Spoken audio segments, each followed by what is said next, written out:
I was buying alcohol at the hotel when I suddenly encountered a robbery.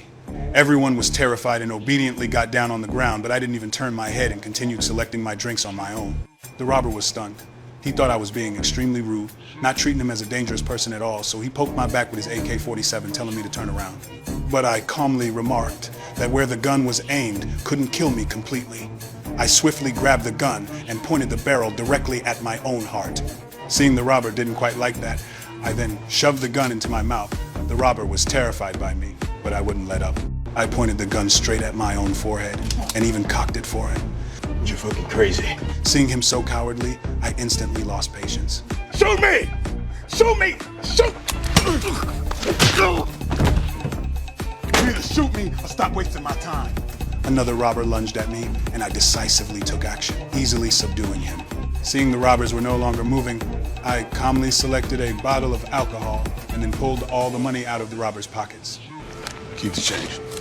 My name is Mike. I used to be a Special Forces soldier. Having experienced too much killing, I always felt deeply sinful, so I played life gambling games every day. I believed that the day I lost the bet would be the day I should atone for my sins, and my only attachment in this world was my younger sister. However, on this day, I suddenly received terrible news. My sister had nearly been beaten to death in a Brazilian slum. Without a word, I immediately rushed to Brazil. As soon as I entered the hospital room, I saw a black-haired nurse administering medication to my sister. I didn't think much of it and wanted to sit down and wait, but as soon as the nurse left, my sister suddenly began convulsing violently. Sensing something was wrong, I hastily called for a doctor. Fortunately, the treatment was timely, and my sister barely survived. The doctor said there were no Asian nurses at all in her hospital. This made me realize that my sister had been deliberately targeted for revenge. I arranged to meet a friend to help investigate, but inadvertently spotted that nurse again. Only by catching her could I get to the truth. I immediately chased after her, but unexpectedly, as soon as she turned the corner, she got into a car and fled. But I hadn't expected these killers to be so ruthless. They fired wildly at me with heavy weapons. Fortunately, I dodged in time and wasn't riddled with bullets. I picked up a security guard's gun and quickly began to fight back. My precise marksmanship instantly took down 2 people.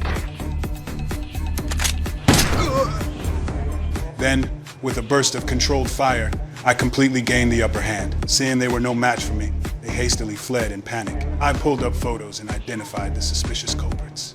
My friend told me that judging by these guys' tattoos, they should belong to a Japanese gang. Without hesitation, I stormed right into this gang's nightclub. Just then, I noticed a man hurriedly hiding in the restroom. I quickly followed him. While no one was paying attention, I easily took down the lookout bodyguard, but this also alerted the man inside the restroom. Just as he was about to flee, I ran right into him. I didn't waste words with him, I immediately threw a punch. Then I pulled out my sister's photo and asked if he had seen it. If he didn't tell the truth, I would teach him a lesson. At first, he was still stubborn, so I delivered a hard punch. The moment he opened his mouth, I shoved his head into the toilet. After repeating this 4 or 5 times, the man had finally had his fill. Now he finally couldn't endure my torture. He gave me an address, the address of the mastermind behind it all. So I stormed into the crime boss's territory all by myself.